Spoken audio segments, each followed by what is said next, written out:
Thor Love and Thunder or Thor Love and Blunder? Let's find out. I'm Scott. I'm TJ. And this is a review. On today's episode, we're reviewing Thor! It's Love and Thunder! It's Thor!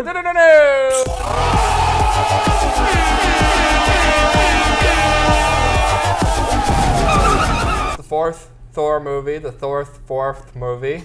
And it's starring Chris Hemsworth. They brought back Natalie Portman. Christian Bale's in the movie. And of course, Taika Waititi, the director, writer, and kind of the co-star of the film as well. I mean, yeah, he is kind of the narrator. And Tessa Thompson, of course. We don't want to leave her out. She's great. I love Tessa Thompson. She's great. Yeah, there's a lot of fun bits. The movie, I really like the way it gets started. You get your Guardians of the Galaxy in and out. I think we all predicted they would be in the movie very briefly.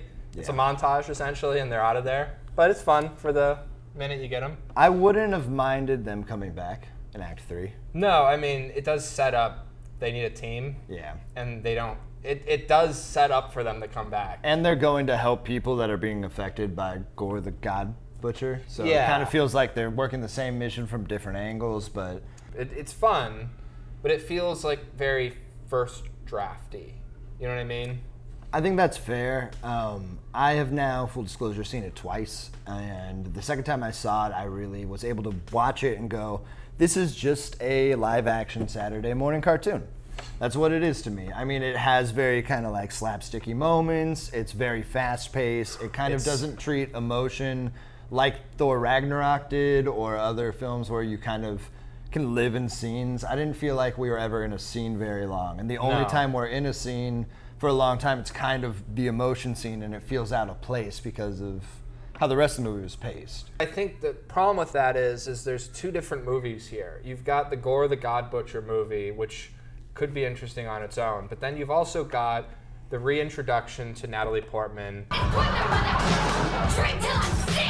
as Jane Foster and her being the mighty Thor, and they kind of gloss over that. They do explain it, but a lot of times we give movies credit for explaining something because so many movies just don't.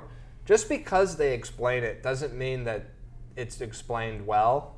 They do explain it. It's explained. But it's very dumb explanation, in my opinion. Just that it's very just... all right, Hammer, protect Jane. Oh no, Jane has cancer. Here it is. Now you're Thor. It's and they don't even show that. For me, there's just some jokes that go on way too long. It feels like this whole movie is just an extended, like an SNL skit that just they stretch into a movie. That was a big part of it.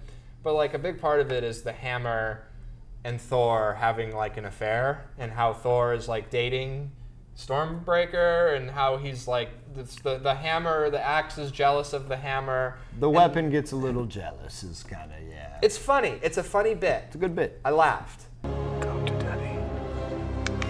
No need. Hey, there you are. Hey. Now that's comedy. But then it's the whole movie. And even like now that I'm saying it back, it's funny to me that he did that. It's funny that he as a director, Taika, made a whole movie and kept that consistently in there. But then it's like it's integral to the plot, and then I think then you get back into what I'm saying about the balance being off. So it's like when you're already off balance, then it's like everything doesn't work as a result of that. So it's for me, it was really missing that. Because I think if it would have had more of a balance of the drama, then the axe and the hammer coming in bit would be way funnier. When it's like, oh my God, we're still doing this. They really are just milking Thor. I love the goats. The goats pretty consistently made me laugh throughout the whole time. They're the goats. They also scream quite a lot. But yeah, I think it's a balance problem. I think for me that's the biggest issue. And now that we've said balance a million times, here's the cut of Thanos talking about balance. Perfectly balanced, as all things should be. So yeah, Jane Foster kind of shows up fighting. Gorr kind of summons Venom symbiotes, but they're like the They're not Kirkland- Venom. They're the the contract Kirkland- wasn't signed. They're the Kirkland brand cinnamon. Basically, the Gorr Necro Sword in the comics is linked to Venom and all this stuff. I didn't know that. Yeah, it's kind of, it's one of those things that it's I don't like it when Marvel does this, when it's like, if you can't use it, don't do it. Don't flaunt it if you're not gonna give it up. And you know, they backdoor things into canon all the time. But his effects are neat. The like monster, the not symbiote, the Kirkland symbiotes that he summons are neat. And the first scene you get with Jane Foster as Thor is like, Thor is shown up to Asgard to fight these things. New Asgard. Little Asgard, big trouble in Little Asgard.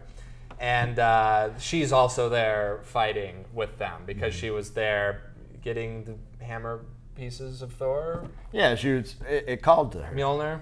Mjolnir. Yeah, Mjolnir. Because Yeah. Thor told it to do that. He mansplained her into being Thor. Yeah.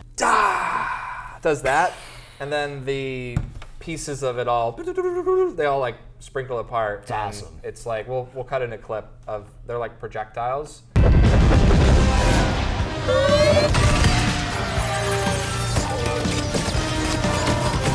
Cool, all right. And then she can like, boom, and then they all reform the hammer. It's almost like she can use it like a shotgun. And it Yeah. goes out and then they come back every Yeah, time. It's like pretty a cool. Mjolnir shotgun. It She's is looking cool. buff too. It's awesome. She's buff. Go Natalie Portman. And you know, that's kind of your reintroduction to her and Thor's romance. I actually did really like the montage of Thor and Natalie Portman or Jane Yeah. Foster dating. Like, great. They kind of retconned their relationship and made it more fun. They Made finally more, like- add more like just relationship to it. Yeah. Because we've only ever seen it explored in the movies as when it first happens in Thor 1 and then we come back and it's weird in Thor 2. Yeah. And then that's the last we ever see of it. So I think we're ready for final thoughts. So I think for me, this was a bit of a letdown. I really liked Thor Ragnarok. I thought that after the first Thor movies, it was a great pivot with the character, and I liked the direction it was going in. This, I think it's gone too silly to the point where I feel like it's a movie where anything can happen, but nothing matters. Like, I feel like there's no stakes. I don't really feel like Thor is just... I don't like Thor as much as I used to. He's just too stupid, and it's funny, but it's just like... It's too much for me, and I think it's off balance. I think that's the thing I've been hitting on throughout this whole review, is that the comedy and the drama needed a better balance, or they needed to cut the drama and go more into the comedy rom-com angle. I think there was different ways they could have balanced this movie better, but unfortunately, the whole middle really does feel like a letdown. Russell Crowe he's okay. He feels a little fine. wasted. But overall, this was not what I was hoping for, and I would have to give Thor: Love and Thunder. I would give this movie 2.5 Natalie Portman out of 5. TJ, what would you rate this movie? So we differ on this a little bit, and I think that this movie had incredible 5-star potential. I think in promise and potentially if we had gotten a more patient, longer cut. I mean, I haven't seen the thing, so there could be a reason it was cut. I don't know. But I have a gut feeling that some more serious stuff was cut in the nature of making this more silly and rompy, and a little bit to its detriment, in my opinion. That being said, I thoroughly enjoyed it. It's a Saturday morning cartoon in live action. If you want to just go in, turn off your story brain, and enjoy some comedy and a classic Thor adventure, go for it. I think there's got some nice parallels, especially in the ending. You know, he kind of adopts a daughter, which, like, you know, was like a thing with his dad adopting Loki. So there's a nice, like, parallel there. I enjoyed it. I would give it 4 whatever this thing's called. Mjolnir? Mjolnir. 4 Mjolnirs. 4 Jonathans out of 5. 4 Jonathans out of 5. Yeah. So that's been our review. Like, subscribe. comment, Don't. Do. do whatever you want. I don't care. All right. Peace. Toodles. By the power of Grabthar's hammer, I have the power of Thor.